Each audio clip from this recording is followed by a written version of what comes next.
এখন আরেকটা বড় বিষয় হচ্ছে এই অস্টিওমাইলাইটিসের রেডিওগ্রাফি যদি আমরা দেখি তাহলে এই যে সিকোয়েস্ট্রাম যেটাকে আমরা ডেড বোন বলতেছি সেটাকে রেডিও অপেক দেখায় এবং এর চারিদিকে যে সারাউন্ডিং যে বোনগুলো সেগুলোকে রেডিও লুসেন্ট দেখায়।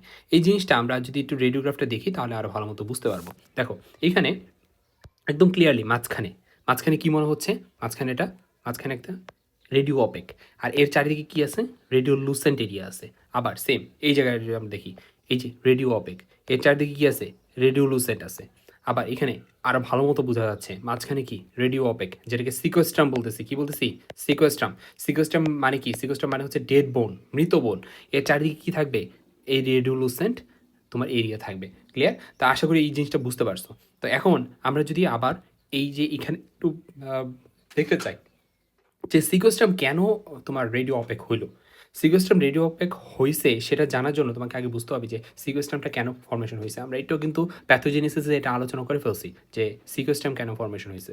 আমরা অলরেডি জানি যে আমাদের এইখানে ইনফ্লামেটরি এক্সুডেটগুলো যখন জমা হয় তখন এগুলো ইন্ট্রামেডুলারি প্রেশার ক্রিয়েট করে। এই ইন্ট্রামেডুলারি প্রেশারটা যখন আলটিমেটলি এই ব্লাড ভেসেলসের উপর পড়বে তখন ভাস্কুলার কলাপস হবে, ভেনাস স্টেসিস হবে, আলটিমেটলি কিন্তু এই ব্লাড সাপ্লাইটা কমে যাবে। ব্লাড সাপ্লাই যদি কমে যায় তাহলে এই যে সারাউন্ডিং যে বনি ট্রাবিকিউলেগুলো রয়েছিল অর্থাৎ স্পঞ্জি বোনের যে ট্রাবিকুলে, এগুলো কিন্তু আর নিউট্রিশন পাবে না, কারণ এই ব্লাড ভেসেলসগুলাই মূলত নিউট্রিয়েন্ট ভেসেলস হিসেবে কাজ করতেছিল।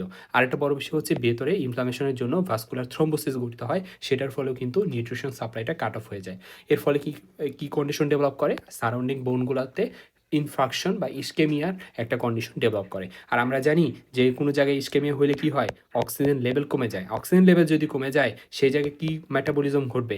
অ্যানারোবিক মেটাবলিজম ঘটবে। কি মেটাবলিজম? Anaerobic metabolism. আমরা এটুকু জানি যে অ্যানারোবিক মেটাবলিজমে কার্বন ডাইঅক্সাইড তৈরি হয়। কার্বন ডাইঅক্সাইড তৈরি হলে পিএইচ কমে যাবে, অর্থাৎ অ্যাসিডিক এনভায়রনমেন্ট এক্সিস্ট করবে।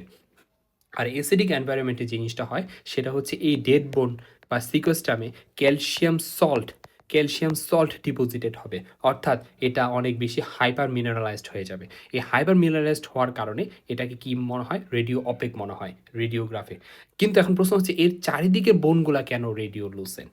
কারণ আমরা এইটুকু জানি যে এটা একটা ক্রনিক কন্ডিশন, তাই না? এই যে সিকোস্টাম ফর্মেশন হওয়া বা এই যে বাইরের দিকে যে এক্সট্রা ওরাল যে তোমার ফিস্টুলা ফর্মেশন হচ্ছে, এগুলো কিন্তু ক্রনিক কন্ডিশন। এই ক্রনিক কন্ডিশনে আমরা এইটুকু জানি যে নিউ ব্লাড ভেসেসগুলো যখন তোমার তৈরি হয়, এই নিউ ব্লাড ভেসেসগুলো অস্টিওক্লাস্টিক অ্যাক্টিভিটি বাড়ায়, এর ফলে সারাউন্ডিং বোনগুলোকে লাইসিস করে ফেলে। সারাউন্ডিং বোনগুলোকে লাইসিস করে ফেললে তোমার সারাউন্ডিং বোনগুলো লাইসিস করে ফেলে এই যে সিকোস্টামটা, সেটা আশেপাশে ভায়াবল বোন থেকে সেপারেটেড হয়ে যায়। এটাও কিন্তু আমরা একটু আগেই পড়াইছি।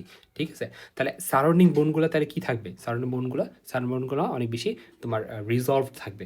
এটা একটা বিষয়।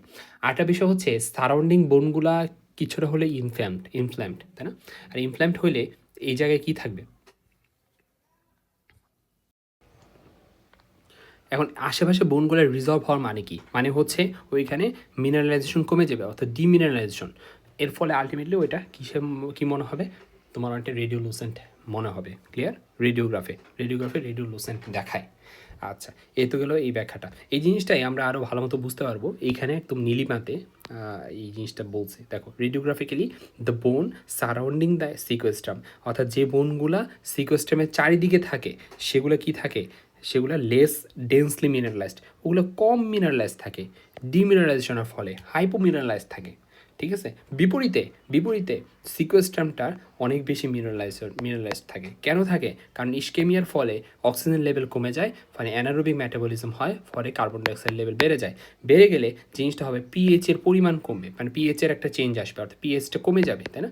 পিএইচ যদি কমে যায় তাহলে এই কন্ডিশনটা ক্যালসিয়ামটাকে অ্যাট্রাক্ট করে, ফলে ক্যালসিয়াম সল্ট ডিপোজিটেড হয়। আলটিমেটলি এই ডিপোজিশনের ফলে ইনক্রিজ ইন মিনারেলাইজেশন যখন বাড়বে, আলটিমেটলি সিকোস্টামটা রেডিওগ্রাফিক্যালি আমরা কীরকম দেখবো? রেডিও অপেক দেখবো। কীরকম দেখবো?